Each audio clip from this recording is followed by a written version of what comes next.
Čau! Šodien pagatavosim super gardu budžeta receptu, un tā būs tieši manā gaumē, jo tas būs medus cālis sojas mercē ar rīsiem. Pirmais, ko mēs darīsim šai receptei, sagatavosim vistiņu, sagriezīsim un iemarinēsim. Vienmērīgi samaisīt, lai medus izkūst. Marināde mums ir gatava. Nākamais, ko mēs darām, sagriezīsim vistu. Vistas griezīšu nelielos kupiņos.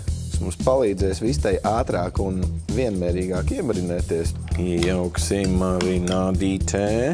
Nākamais darbiņš, kamēr marinējas vista, noskalosim un uzliksim vārīties rīsus. Skalojot rīsus, nevajadzētu viņus par rokām mīcīt, bet griezt uz riņķi. Tas, ko mēs vēlamies, ir, lai šis baltais, kas ir liekā cieta uz rīsu virsmas, mums pazūd. Tāpēc rīsus parasti skalo 2 līdz 3 reizes vismaz.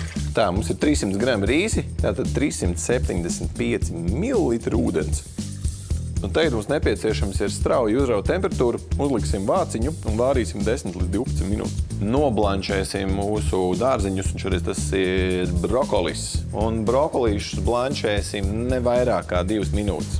Parasti 1-2 minūtes ir ok. Es gribu, lai viņš ir mazliet vēl kraukšķīgs. Tā, lai mums izdotos forša kraukšķīgs medus cālis ar garoziņu, mēs vispirms to gaļiņu apmaisīsim mazliet kartupeļcietēm.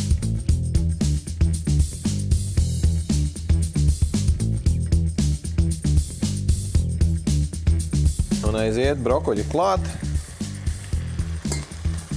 Mums ir rīsi smuki arī uzsūkušies un nomierinājušies. Re, kādi skaisti, viegli tādi stikī. Šī recepte viennozīmīgi ir apkopojums arī 2 vienā. Pirmām kārtām ļoti lēti, otrām kārtām ļoti ātri pagatavojam. Un trešām kārtām arī ļoti garšīgi, lai garšo arī jums.